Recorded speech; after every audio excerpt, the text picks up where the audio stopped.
It's just minutes to go before the special 2G court delivers the verdict on whether Chidambaram should be made a co-accused in the 2G case. But the man behind getting the Home Minister in the dock couldn't be more confident. NewsX spoke exclusively to Subramanian Swamy, the petitioner in the 2G case. Listen in to what he had to say. Today is the D-Day for P.Chidambaram, as the Patiala court will be telling its verdict. Joining with us is the man who has put Chidambaram in this court. Sir, how optimistic are you today? In fact, what you tweeted last night somehow raises a question in my mind at least, sir. Well, first of all, I appreciate the pronunciation of Chidambaram as Chidambaram. He is a cheat. Okay. That's what I'm trying to prove. The fact of the matter is that I am using the tweets to prepare a new breed of fighters because they are all highly professionally trained. I don't like this going up and down in emotions.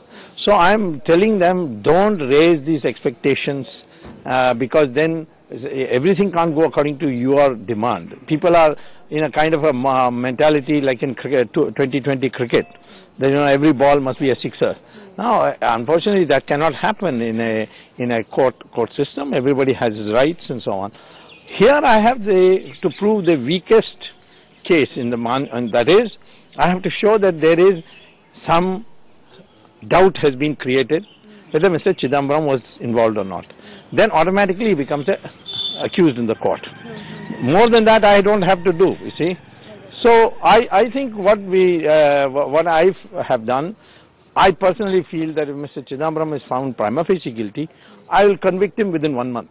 I will not need witnesses. I will not. The documents are enough to convict. We have seen the documents, in fact, which have they are quite suitable enough to make him the co-accused in this very case. But sir, if you observe the Supreme Court's verdict, in fact, yesterday, what it said, there is one particular paragraph which, in fact, can prop up the case for Chidambaram, saying that Financial Secretary was, in fact, aware about what Raja was going to do, and it was completely ruled out, and even Raja did not even recommend the Finance Ministry, something that can go in the favor, in fact. How do you react to that? Why should I react to that? That's totally against Chidambaram. Because it shows that Raja didn't go by the rule book. He didn't consult the Finance Ministry, which he is supposed to have. That also the court has said. And yet Mr. Chidambaram kept quiet and then said that it should be a closed chapter. So CAG has already said that Mr. Chidambaram should have asked for a cabinet meeting at that time. So unfortunately they didn't do.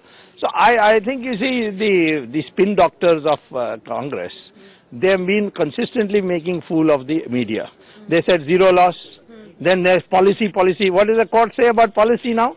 That you cannot decide policy as you like. But you have observed how Kapil Sibal, in fact, reacted a couple of days back, and the government is hell-bent. Why should I react to Mr. Kapil Sibal? He has forgotten his law in this race for psychophancy. He has completely forgotten all his knowledge. So everywhere he has been wrong. He said first there's zero loss. Supreme Court shut it down. Then he said no, licenses need not be cancelled. There are some irregularities. We'll fix that. We'll find them. So how do you see the situation today? Is it a win-win situation for you today? In simple words, I want your answer. I don't care about winning and losing. I'm thinking it's an open-shut case. Mr. Chidambaram belongs where Raja is.